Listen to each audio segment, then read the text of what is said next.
y a dans La Grosse Bête une esthétique assez impressionnante, celle de traiter le récit sous forme de tableau.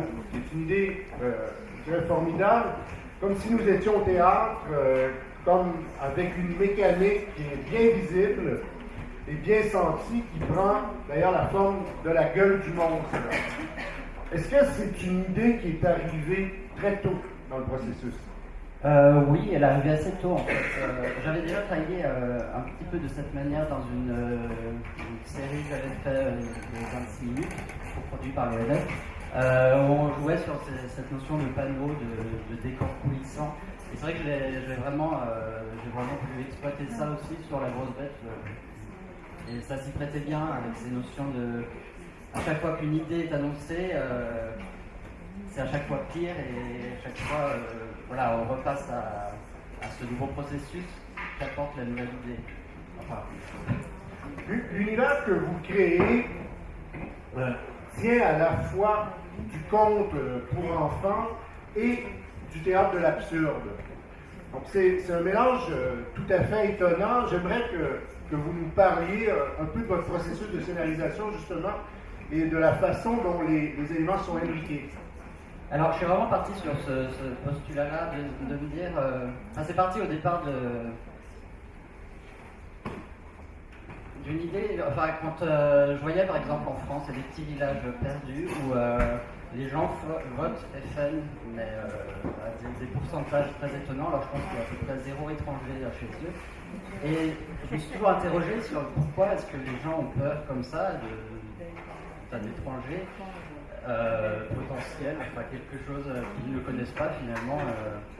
Et je me dis, à part l'information qu'ils en ont, c'est-à-dire par les médias, les affiches, la radio, à part par ça, et puis ensuite par ce qu'ils se disent entre eux, d'où vient cette peur? Donc c'est vraiment là-dessus que j'ai voulu construire mon film, d'une grosse bête, cette menace de grosse bête. Finalement, on ne sait pas si elle existe ou pas, mais on en a peur.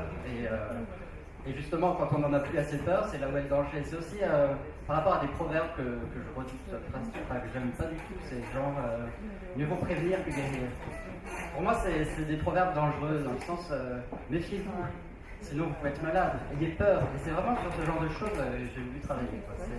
Donc le film, l'idée du film est venue de là. Donc j'ai poussé cette réflexion un peu plus loin à chaque fois. Alors, mais c'est vraiment voilà, la naissance du scénario est venue de ça.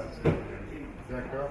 Vous qui avez l'habitude de travailler en volume, est-ce que le passage aux éléments découpés dans ce cas-là impliquait une approche très différente de la mise en scène?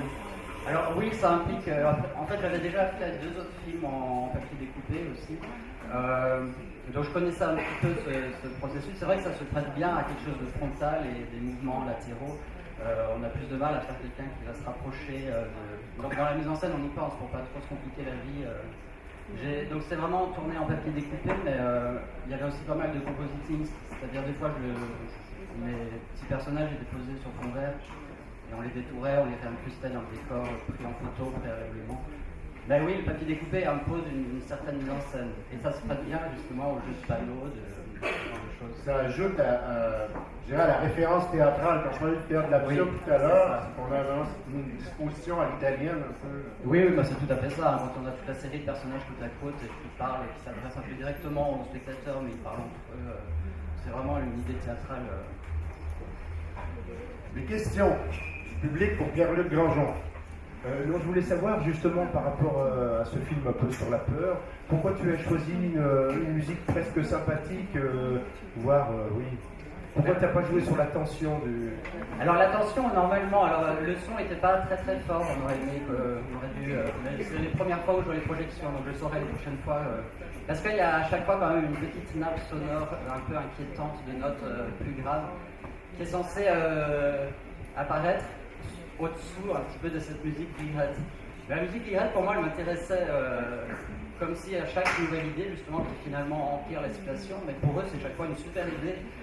Et donc elle est un peu à l'image de ce que ressentent les personnages à chaque fois. Alors on pourrait se déguiser, ah oui, une petite musique joyeuse accompagne ça, et en fait à chaque fois ils s'enfoncent un peu plus dans la terreur qu'ils imposent. Voilà. Question suivante. est-ce que vous avez pensé à la couleur à un moment? Alors non, non, j'avais vraiment envie de faire le film en noir et blanc. Je m'y sens bien dans le noir et blanc, dans les... Ouais, je sais pas, non, ouais, ce film, il était tout de suite en noir et blanc, en tout cas. Question suivante. Je me demande toujours, quand je regarde tes films, si tu t'adresses à un enfant, si tu t'adresses à un adulte. Toi, quand tu commences ton projet, est-ce que tu sais à qui tu t'adresses? Non, j'essaie de surtout pas y penser. Il se trouve, c'est vrai que dans mes autres courts-métrages, j'ai un univers assez enfantin, en tout cas qui tourne autour des enfants. J'ai fait plusieurs films dont les héros étaient des enfants. C'est pas un effort de ma part, je pense que voilà, j'ai cet univers-là. Et alors, cette histoire qui est peut-être un peu plus adulte, en tout cas, j'ai pas du tout pensé que les enfants pourraient pas la voir. Et puis je pense que les enfants peuvent le voir, le film. J'ai pas voulu faire quelque chose de trop gore, justement, non plus. Mais j'y pense pas. Après, plus dans la mise en scène, oui, je peux y penser. Ce que je fais un peu très semblant quand les gens se font manger. C'est pas la peine, je pense qu'il n'y a pas besoin d'appuyer le message comme ça. Ils se font bouffer, c'est tout. Voilà, mais non, ouais, je pense pas. J'essaie d'éviter de pas m'auto-censurer, justement, en me disant ça sera pour cette tranche d'âge. On verra bien après la vie du film, comment les gens le reçoivent. Dernière question. Moi, je voulais savoir un petit peu comment tu avais travaillé au niveau des voix, parce qu'il y a énormément de personnages quand même dans le film.